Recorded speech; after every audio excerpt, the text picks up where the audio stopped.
I'm disappointed. We've worked this team, and that doesn't change my opinion of our team. I'm not a fan. I don't love them today and hate them tomorrow. That's not how I roll. I'm just sharing with you what my disappointment is. I like this team a lot. My opinion there will not deviate. These guys are committed to helping us and growing. Unfortunately, we didn't play with the right personality against Clemson.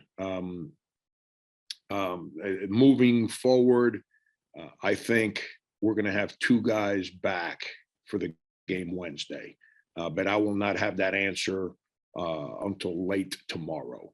They will not practice today with the team. They're working out those two are working out individually. They will not practice with us today or tomorrow, but there's a chance that they might play on Wednesday. All right, questions. We'll go to Colin with the first one. Yeah, Frank, just how is the overall health of the team in terms of those four guys that obviously missed, Jermaine, and then obviously AJ is out for a while, but just Jermaine and some of those positive guys? Yeah, I mean, you saw Jermaine play the other day. I don't know. Sometimes he limps, sometimes he don't. It's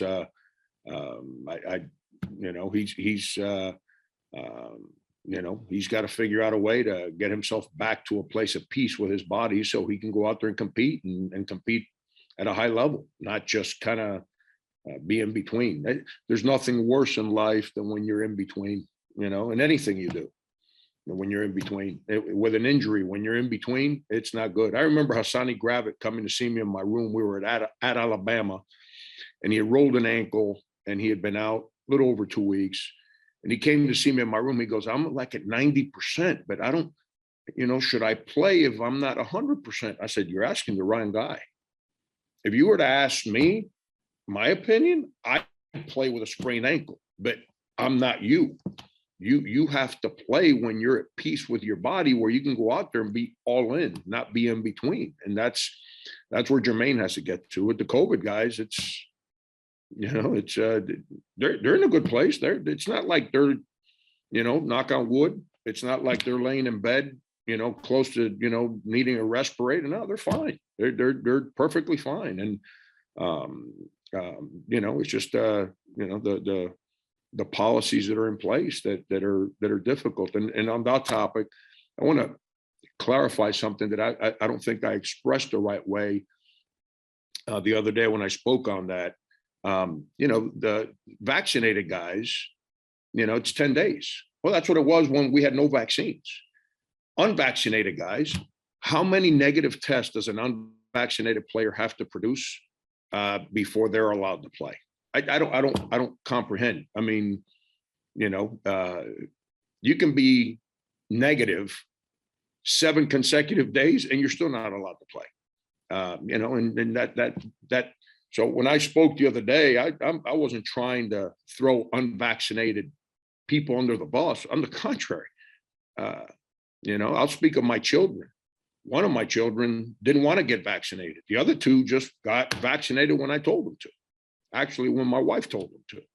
My third one got vaccinated when he got, and it's my son, Brandon, when he ended up getting, we had a positive in the summer and he had to go on isolation or quarantine or whatever you call it for 7-8 days. And he goes, Dad, I don't want to do that again. I said, well, the only way out of it is to get vaccinated. And he's already had it. So, and he got vaccinated. So it's, unvaccinated, if the window is 3-4 days, whatever, and you produce negative tests for X number of days, then why do we still have the old policy? I don't comprehend, man. I really don't. I'm confused by all this. I see a round circle. I look for a round peg. I don't figure out how to stick a square peg in there. And right now, we're looking at a circle and we're trying to put a triangle in there, and it just doesn't work. David? Frank, looking ahead to Army, you said a few things last week about how you've wanted this game on the schedule for a while. Could you just kind of talk to us about your history with the military, first at K-State, and obviously your Cuban heritage, and why this game means so much to you? Yeah, well, my great-grandfather was the equivalent of a lieutenant colonel in the Cuban army that fought for Cuba's independence from Spain in the 1890s. And so, you know, the military component, even though I never served, was something that was bred in me, and not just military for military, but military for fighting for freedom, for the right to live with freedom. And you know, and then, you know, through fate, this country takes my family in when freedoms were taken from them in Cuba. And then I get here, and you know, Miami's not a big military city, even though, you know, we had the old Homestead Air Force Base and all that down there. It's not a big military base and so forth. So it's not something that was put in me through the community, but, you know, through my journey, I ended up in Manhattan, Kansas. And while in Manhattan, Kansas, the the Fort Riley is at the time the largest Army base in the United States in North America, and it's 10-12 miles away from campus. And we have had and still do back there an unbelievable relationship with the Army in that community, a lot like Columbia, South Carolina, retired military. You know, over there, here we still have it because of Shaw. Not as many as we had there, but active military that just lived on Fort Riley and the surrounding communities. And long story short, Rob Bales, who lives here in Columbia now, he's retired. He was a lieutenant colonel that led the 1-7 Field Artillery Battalion out of Fort Riley. And we created a partnership, and we used to have soldiers come train with our players, like, because they're 18, 19, 20 years old. And some of his soldiers would come in and lift weights, go to class.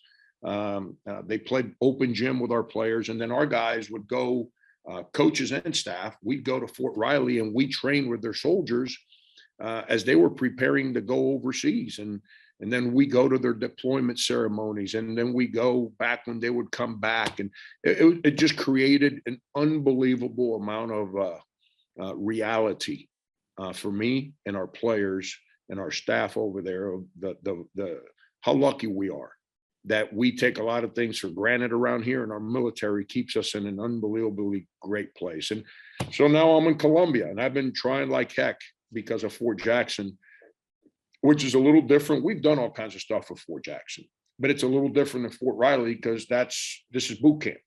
So you don't have the same soldiers there for X number of times. They kind of go through boot camp and get put somewhere else. And so it's hard to maintain that long-term relationship with a group of soldiers or whatever. But our community is loaded with military. And it you know, it's such an important part of who we are. And playing this game's going to be awesome. It's watching them on film. It's not going to be awesome for us. They're very good defensively. They're typical. Just if you think the military, the first word that comes to mind is probably discipline. Well, that's their basketball team.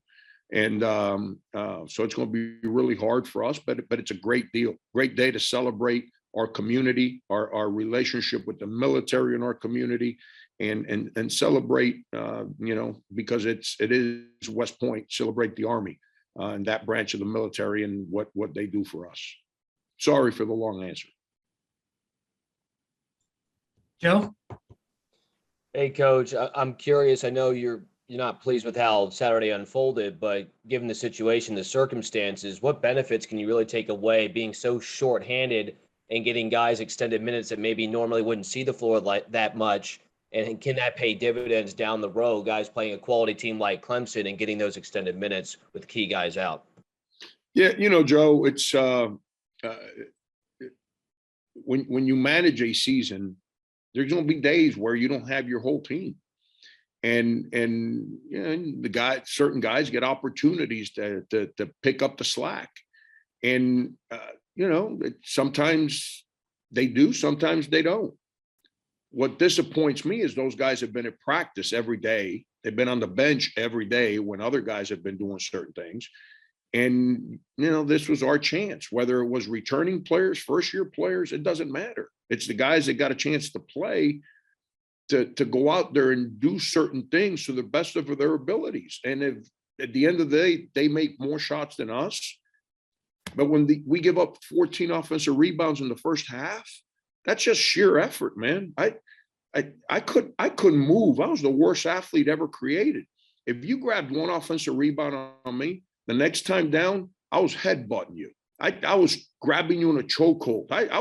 We're going WWE, but you weren't coming again after that one, and times are different. I understand. That's me and the way I was raised and the way I was taught. I get the fact times are different, but still there's got to be a little sense of pride. They're like, okay, I might not be talented enough to go get the ball, but that guy's not going to get it. And that's where my disappointment came from. It's if we weren't good enough to score enough, score over PJ, score over Hunter because we're a little smaller or whatever, I can kind of deal with it. But we didn't fight for the ball. And then defensively, we didn't fight for the ball on offense. We didn't fight for the ball on defense. And that's the disappointing part. Michael and Anna? Frank, I meant to ask you this last week, but I know you tweeted about Coach Glimp after his passing, and Yep. heard some stories about so many stories about his impact in this community and what he's done, and just would love to just hear your thoughts on his impact on you personally and just your relationship with him over the years. Yeah, I mean, I'm a young junior varsity basketball coach in Miami, Florida, and I knew who George Glimp was. I knew who Carl Williams was. Those guys were legends, man, in the world of basketball. I mean, you can ask an NBA guy about George Glimp, or you can ask a high school coach about George Glimp, and everybody would know who he was. And the discipline with which his teams played with. Here's a great story. Obviously I come here to South Carolina and end up going to Myrtle Beach, and the maid at the hotel came up to me and said, "Oh, do you know George Glimp?" And I said, "Yeah." She says, "His teams used to stay here. He would make them make their beds in the hotel room, so I didn't have to do it." Think about that.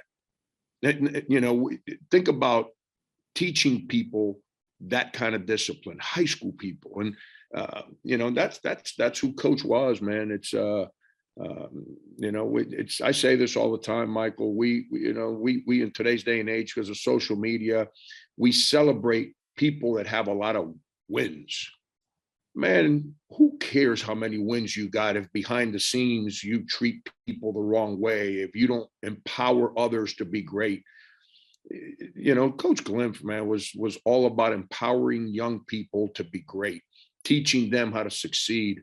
When Isaiah Thomas, who I spoke with last week, and he's on the phone crushed. Coach Glimp didn't coach Isaiah. Isaiah was Isaiah by the time him and Coach Glimp connected.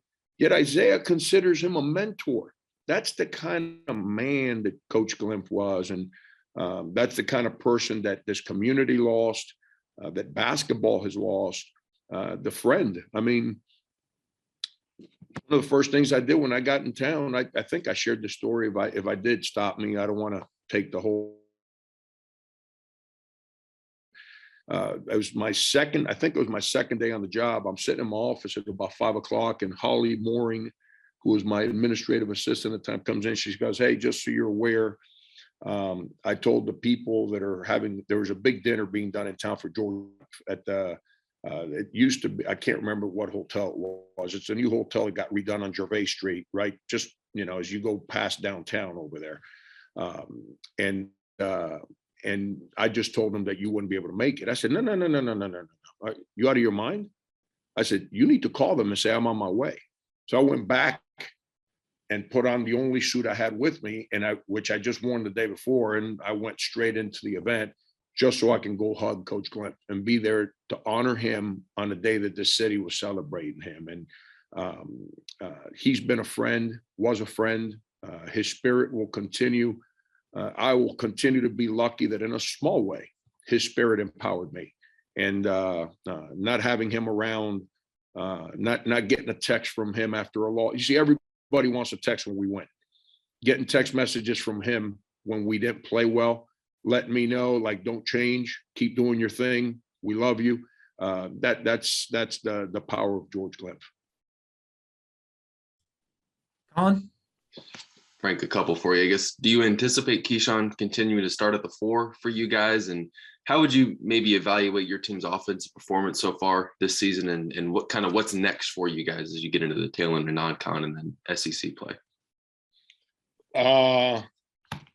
The answer to Keyshawn at the 4 is, as long as AJ Wilson's out, that's probably going to be my best answer. Offensively, I thought we're playing pretty good.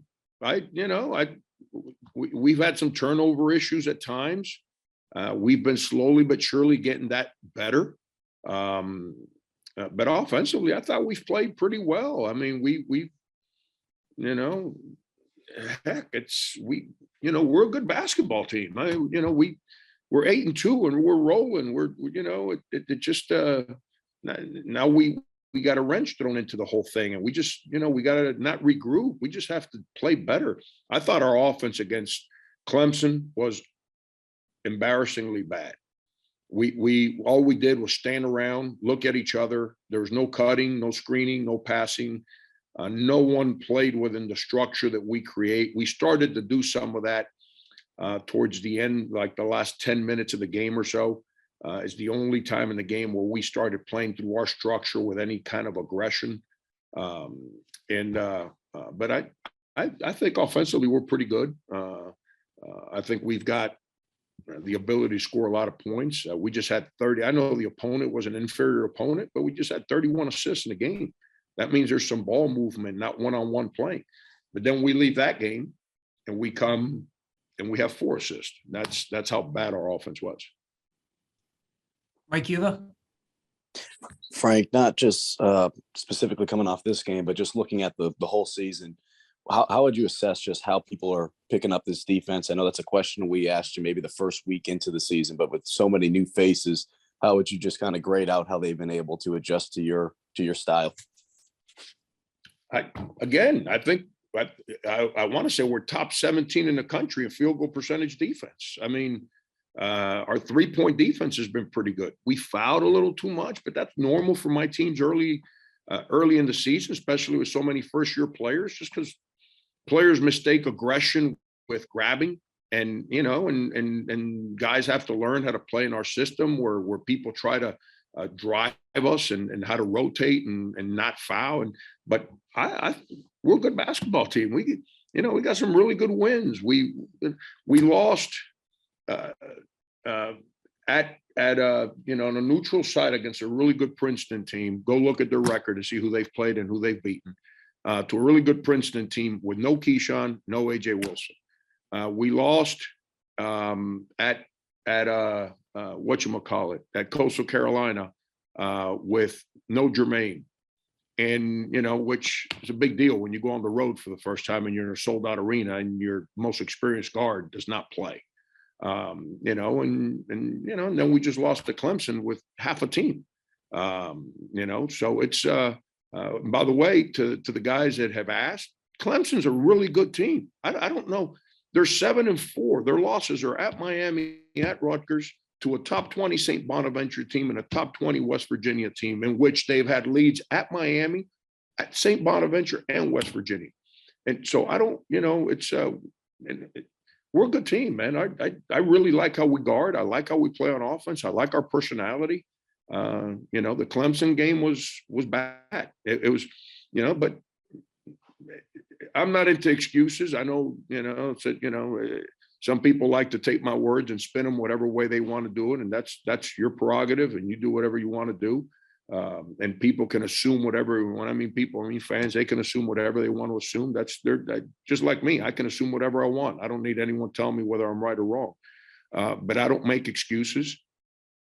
But we got gut punched last week, man. The last thing we thought was COVID because of vaccinations. We didn't expect to be missing guys for 10 days, and it just. But it is what it is. It's that's in the past. We'll be better at practice today, and we'll line up Wednesday and hopefully play a lot better. All right, we got time for one more. Colin with the last question here. Yeah, Frank, just a quick clarifying question. Is it a 10-day sit-out time from when you test positive? And I guess what's the process in terms of whether vaccinated or unvaccinated in terms of getting back onto the court after that? Policies haven't changed. The only thing that's changed is if you're positive, it's 10 days. The only thing they've adjusted is it used to be 10 days. And then on day 11, then you start working out again for 25% and then 50%. So you actually got to get back on the court on day 14 for a full go. Now it's 10 days. And after 10 days, you're back on. But it's that's the only difference. It's if you're unvaccinated, you can test negative every day. They still don't let you back on the court. It makes no sense. This whole thing makes this amount of sense to me. The way, I don't know how other teams, other states, other cities are handled. The way that this has been happening, the policies have impacted us right now makes zero sense to me. This is year three of us dealing with this. We should be better prepared to utilize the real information we got and the so-called vaccinations that are supposed to prevent us from dying, to do things. If we're going to do this, if people don't want to do it, I'm okay with doing it. That's why I got vaccinated. I signed up to show up to work, and I'm cool with it. I don't need to hide. I don't want to be in a bubble. But if we're going to do this, we got to adjust. And the one, I think I just read the NFL is giving players options to opt out today. This is the beautiful thing of our country. We get to choose. And once I choose, leave me alone. Leave me alone and let me live life. So me as the coach here, I've been battling my health for 2 years now. I'm good. Do I want to catch this a third time? Hell no. But I trust in our vaccines. I trust that I'm in a good place, and I trust that I'm going to protect myself. I'm going to go do my job. I don't care about tomorrow. I'm going to do my job today.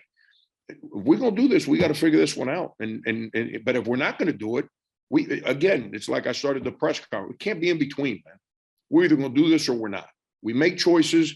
Let's go forward. Let's do it. Let's protect ourselves and be healthy. And if someone's sick, it's like the flu. Okay. I don't take flu shots. I took it 1 year and I got sick. I said, I'm never taking it again. Okay. But all our players take the flu shots.